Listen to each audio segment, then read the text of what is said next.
Sai hospital నేనే ఎండీని. నాది ఇక్కడే కాళీకాలం మండలం తుట్మిడి గ్రామం.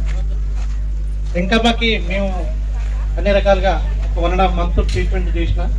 ఎందుకంటే వాళ్ళు చాలా పేదవాళ్ళని తెలుసు. నేను పేదవాళ్ళకి అండగా ఉంటాను. అన్ని రకాల మన దగ్గర ఉన్నాయి. తమ్ముడు నరేష్కు చాలా క్లోజ్ అయ్యాడు. నన్ను సార్ అనేది లేదు తమ్ముడు, నేను అన్నాను నీకు సార్ అన్నవాకనే. ఎప్పుడైనా కూడా దాదాపు 50 ఫోన్లు చేసినా కూడా ఎప్పుడైనా సార్ అనేది. ఇటీవలనే లాస్ట్ 1 month బ్యాక్ చనిపోతున్నా.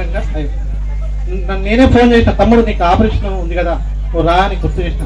అన్న డబ్బులు లేవనంటే, డబ్బులు ముఖ్యం కదా, నేను ఆ డాక్టర్ ఫీజు నేను ఇచ్చుకుంటా, నువ్వు రా నేను ప్రత్యేకంగా ఉదయం పూట 7:30కి నేను ఫోన్ చేసిన. ఎందుకంటే తమ్ముడు మర్చిపోయినేమో బిజీలో ఉండి. ఎందుకంటే అక్కడక్కడ చిన్న డాక్టర్ దగ్గర పోయి నాటు వైద్యాలు చేపించి కొత్తలు తాగి కడుపులో పోయి చచ్చిపోతారేమో భయంతో నేను రమ్మన్నా. అయినా కూడా తమ్ముడును రాలేదు. నిజంగా నా దగ్గరికి వస్తే బతుకుంటేమో ప్రాణం సేవ అయ్యేదో అనుకుంటున్నా. నరేష్ గారికి మరి అతని ఆత్మకి శాంతి చేకూర్చాలని దేవుని కోరుకుంటూ, అతని కుటుంబానికి అతని పిల్లలకి వెంకమ్మ గారికి నేను ఎప్పుడూ అన్ని విధాలుగా ఆదుకుంటానని, ఏ రకమైన ఇబ్బందులు వచ్చినా నన్ను సంప్రదించి నేను ఆదుకుంటానని మీ అందరికి కూడా కోరుకుంటాను. నాకు ఈ అవకాశం ఇచ్చిన పుష్పక్క గారికి, వేముల వీరేశ్వర గారికి నా యొక్క హృదయపూర్వక నమస్తే. Thank you.